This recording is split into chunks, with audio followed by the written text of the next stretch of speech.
How's it going, everyone? We got a lot to talk about in this video. A lot of outlets are posting their previews of God of War Ragnarok hands-on. I guess Sony has sent out review copies of the game. I believe the review embargo is going up on November the 2nd, 1 week ahead of the release. So we'll talk all about that. As far as the graphics mode options, that's what I'm really interested in talking about. Press Start has got the breakdown on that, and I'm really interested to get into that. Callisto Protocol throwing, I don't want to say they're throwing a little bit of shade, but with all the talks about performance modes and everything like that, they have given an update on their title, Callisto Protocol, that is, and the latest Legend of Heroes title, Trails into Reverie, will be launching in summer of 2023. Now remember, we have Trails into Azure coming out in early 2023. We just had Trails from Zero drop a little while ago, so there's a lot of Legend of Heroes. We'll talk all about that at the end of this video, but first up, a lot of talk regarding the PlayStation 5 and Xbox Series X's power, and as far as how far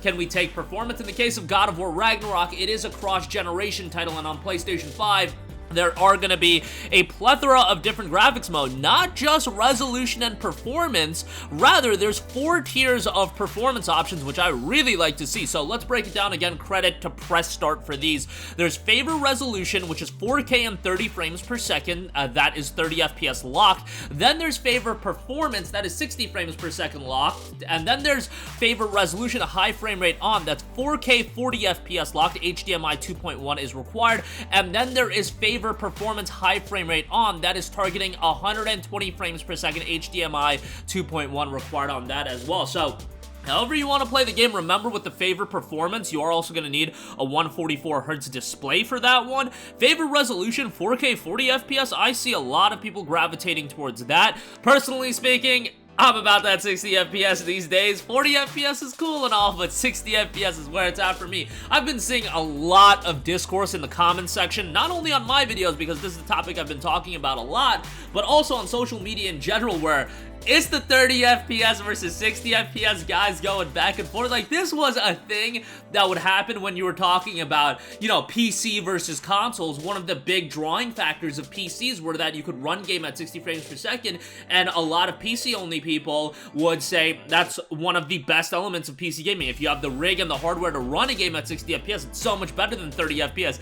Now there's that internal struggle on just console players as well, where games are either being locked at 30 FPS and people are like, why do you care so much? It's no big deal. Stop being whiny about it. Or there are people that are getting upset about it and being like, bro, it's the year 2020 when these consoles came out, and now it's 2022 and you're telling me we can't get every game at 60 frames per second or having the option at that. And that's, at the end of the day, I don't know how anybody can be of the mindset, let's limit the options we have in our video games. Like, oh no, 30 FPS is fine. Like, it doesn't matter. Like, it doesn't matter to you, but assess the situation objectively. Why not offer the player as many options as possible? It doesn't hurt you. It's just gonna give more ways to play. And in the case of God of War Ragnarok and the majority of games, let's not get it twisted, the majority of PlayStation 5 titles have a plethora of options on how you play the game, and I want to see that be a consistent thing. I don't want to go the route of more and more games being a Gotham Knight, being a Plague Tale Requiem,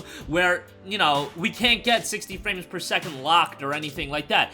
Dock down the visuals as much as you want and, you know, give me a 60 FPS mode, because that's something that I feel like is crucial, that is so important to gaming going forward. And now that more and more console-only consumers have gotten a taste of 60 FPS, a lot of people really don't want to go back, and I definitely have noticed more of a segment of people being upset about these recent 30 FPS shenanigans than not, so take that for what you will. In the case of God of War Ragnarok, it's nice that not only do you have a 30 FPS and a 60 FPS tier, you got 4 different tiers so you can tailor the game exactly how you want to. Alright, moving on from that, the Callisto Protocol. Once again, moving on from this performance talk, we would love to inform you that we will be shipping globally on December 2nd, and yes, we'll have a 60 FPS performance mode.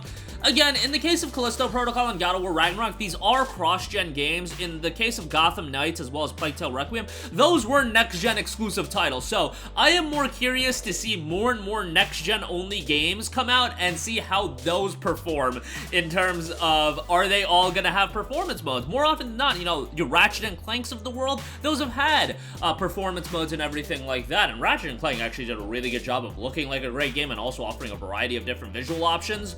Again, again, it's gonna be a case-by-case basis, and especially as we move away from the PlayStation 4 and Xbox One generation. Callisto Protocol, God of War Ragnarok, these are cross-gen titles, so I think it goes without saying they'd have 60 FPS performance modes, but nonetheless, that is good to hear. Super excited for the Callisto Protocol. That was a brand new IP that totally stuck out to me right away. And I'm for sure excited to see how this game turns out. A lot of exciting titles for action horror fans, and horror fans in general. You just had Scorn drop, now you got Callisto Protocol coming in December, you've got Dead Space Remake coming in January. A lot of exciting stuff in the coming months for sure. In gaming in general, let's not even talk about horror action game, there's just a lot of quality stuff, at least games that look to be quality, coming out very soon. Lastly, I do want to note Legend of Heroes, a JRPG franchise that is near and dear to my heart. I've been talking it up for a long time, and Legend of Heroes Trails into Reverie will be launching in summer of 2023 in the West for PlayStation 5, PlayStation 4, Switch, and PC. This PlayStation 5 version is new. It's just been announced, and we had an image of the collector's edition. Oh my, it looks fantastic. I'm very excited for that.